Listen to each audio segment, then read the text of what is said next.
I'll let you introduce your own talk. Sure. Today talking about not necessarily collecting data on mobile, but deploying data on mobile. So I'll just kind of go over a little bit of what we've done and where we started from and why we're doing what we're doing. So I come from the Center for Computational Research at the University of Buffalo. We're an academic supercomputing and visualization facility.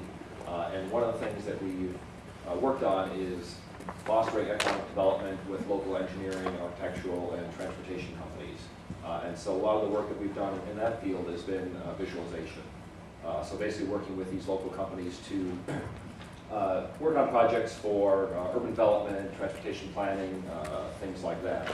And so being a university, we're kind of agnostic to who we work with, and sort of with a bunch of the different groups that we've worked with in the past.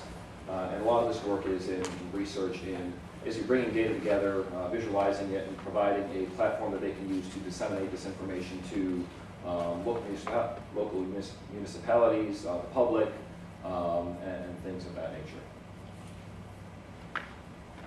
And so we've got a bunch of visualization resources, high-end display walls and stereo displays and things like that. But kind of where we started about 15 years ago was basically developing our own applications for urban simulation and visualization. Started off with Former, and I went to Vega, and then kind of settled on OpenSceneGraph as our engine of choice. And so we developed kind of our own custom runtime environment for bringing in GIS data, traffic data, all kinds of 3D models, and deploying this kind of in a runtime environment that's free to use for our clients and the people that we work with. It worked great. It was cross-platform, but we had to maintain it ourselves. And so basically what we ran into was, how do you deploy this in a more widespread manner? And so, at the time, probably 3 or 4 years ago, we were looking at deploying on the web, started looking at deploying on mobile, and we looked at, writing our own software to do this, and it kind of became untenable to support all the different platforms on our own. And so basically what we have is we have some work that we've done with the local campuses. University of Buffalo, if you're not aware, has kind of 3 geographically separated campuses focusing on undergraduate education, graduate education, and medical school, dental school, things like that at 3 separate locations. And so we provided the university with a application they could use for things like space planning and future growth and construction, and also they wanted an application that they could use for recruiting students. So Buffalo is at the western end of New York State. We actually have a lot of students coming in from New York City, Long Island area that they wanted to provide some sort of application or some sort of a virtual tour type application they could use to showcase the university to those students, prospective students. And so we take in and model the campuses and the interiors of some of the buildings and kind of standard stuff like that. And so as I said, we needed this new functionality. How do we deploy these applications that we developed in a widespread manner on mobile, cross-platform issues, not having to maintain software ourselves, still something that's flexible and extensible. And the big thing for us was free deployment. So we make a change and we provide an application that anybody can use for free. We don't want to pay a licensing fee for each deliverable. We don't want to pay a licensing fee for every recompile, things like that. And so, we looked at a whole bunch of products, and this has been mentioned in a couple talks so far. Chuck mentioned it in the previous talk, and it's we settled on Unity. Basically, has a large use base, great support, a kind of great drag-drop interface for building simple applications, but it's also very scriptable to add in functionality for loading new data types, for adding functionality to express the visuals in a different way, and one-click cross-platform deployment. So Mac, PC, web, mobile. Unity handles all those kind of deployments internally on its own, as long as you build your models properly and build your scenes to take advantage of the things that it can do for you. And so I'm sure many of you are familiar with Unity, but it has all these great features of a terrain system, lighting, water, all these effects and shaders that come pre-written for you, but then you can also write your own shaders if you're familiar with writing OpenGL type shading language stuff. They provide an interface for you to do that on your own. And so our big thing is we want to maintain our existing assets and data pipeline. So we want to use our existing runtime environment for large projects. When we started doing this, Unity did not have great Linux support. They're starting to work on that. But we have a large install base of Linux users. So we want to maintain the ability to use our current runtime environment for doing that. And also, we found a few things we had to kind of work with. Unity didn't deal with multi-layer textures really well, different access conventions. Their terrain system is a raster-based terrain system, and so that doesn't handle breaklines and things like that really well. And so having to deal with meshing or merging polygonal mesh terrain base along with their height map based terrain was an issue for us in certain models.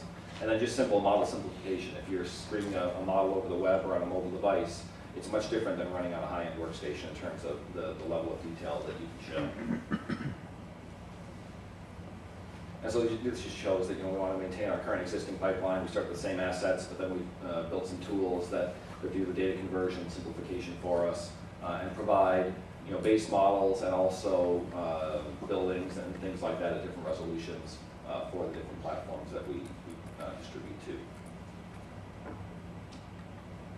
And so, we started off on the mobile side, basically publishing to a web version of Unity, got that working, worked out some kinks on that, and so then we decided, okay, the next kind of easiest target is to go after iOS.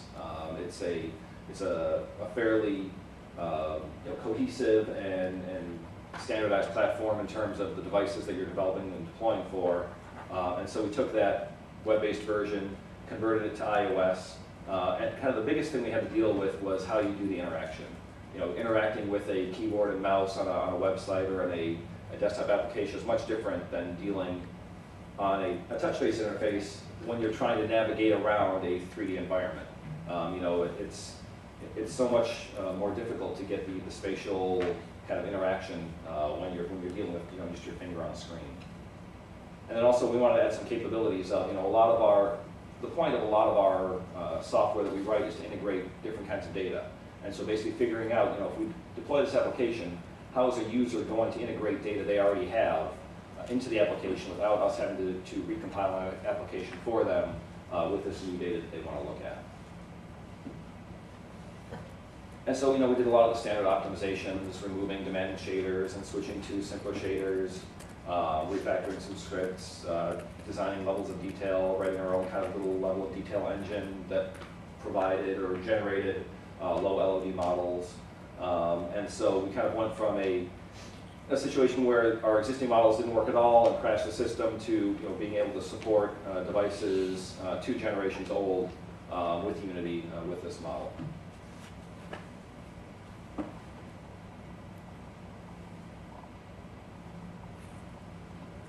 So they can just see some LOD examples.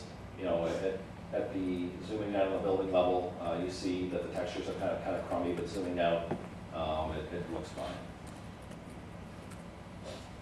And so basically, designing an interface for user tasks, navigation, building selection. Not only do you want to move around the model, you want to interact with the model. You want to bring up different information. You want to show ancillary information that may be available for a certain building, and basically kind of figuring out how to do that was one of the big tasks for this project. So we started off with trying to overlay a virtual joystick on the screen. If you downloaded any of the Unity sample examples for the phone or the iPad, they put these 2 little joysticks on there. That worked okay, but not great. Then we tried using the gyroscope and compass and GPS, and again, that worked okay if you're out in the open. But one of our campuses is it's a suburban campus, but the buildings are very tall and kind of close together. So if you get between buildings, the GPS and gyro and all that doesn't work that great. And so we're still trying to deal with some of those issues in terms of buffering some of the data and kind of smoothing it out. But that seems to work pretty well. And so then also just using some of the standard iOS gestures that people are used to, pinching and panning and turning your fingers to rotate.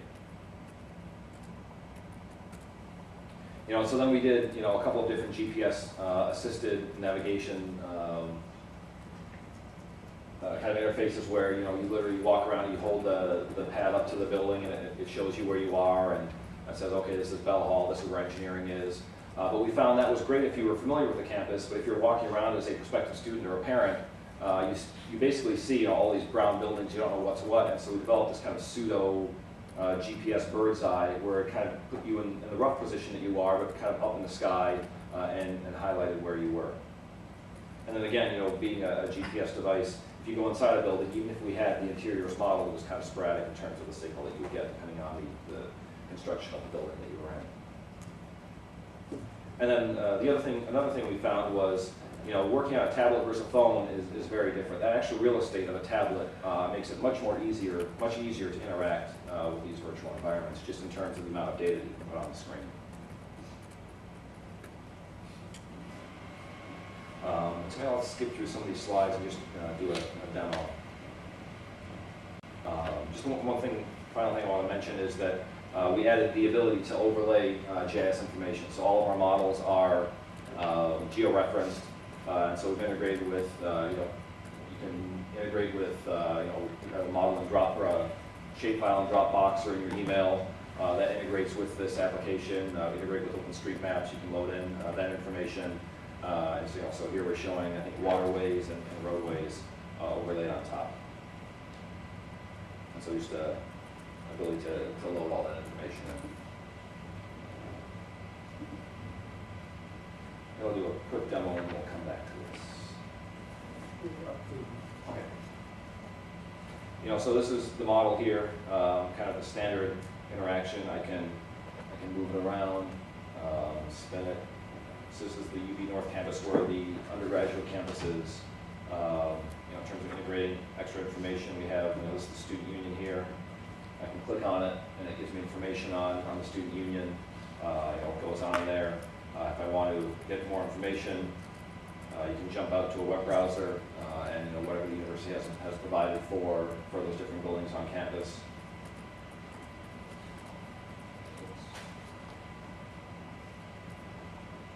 And then, link to a YouTube video.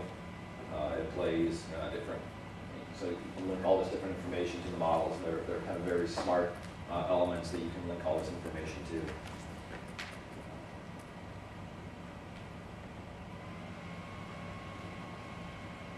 And so, this is, I'm showing here the pinch and drag and zoom interface, and I can put on the little joystick interface that we had.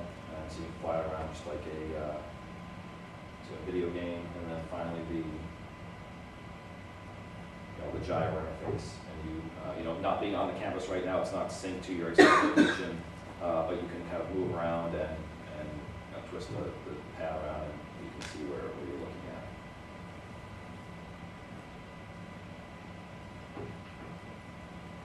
And I do want to jump back just to the presentation quickly to talk about just a couple things. There's a lot of design considerations developing for mobile applications. How we handle updates. Large updates would require a kind of a recompile and resubmit to the App Store.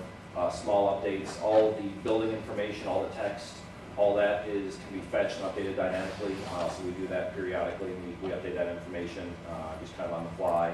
What size limits, the different, so Apple prevents you from downloading over 3G or cellular if your application is over a certain size. What iOS version you're going to support. Apple now keeps old versions of your applications basically in a cache for devices that aren't running the most current operating system. And so, there's a lot of considerations that you might want to make that, we make this fix in a new version, but they're going to keep an old version around if you're using a new SDK that might not be supported on an old device. I'm out of time, I assume. Okay, and then just how you do deployment. So we do internal ad hoc testing. Basically, people come around to my office and plug their device in my machine. We upload it onto their device. They test it.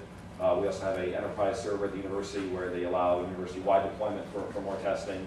And then we plan to put this on the App Store probably next spring once we've kind of fleshed out some of the initial bugs that we found. And then, our future work is, how you get this out to more devices. The next thing's going to be Android and, maybe Windows Phone 8. And, the consideration is going to be how you test on the multitude of devices. So on Android, you've got all the different operating systems, all the different vendors, all the different aspect ratios and sizes, and how many devices you need to have in your own shop to test this effectively. And then, the big concern is, again, this is controlled by an outside organization. So how you deal with companies going out of business and changing their parameters and changing their licensing models.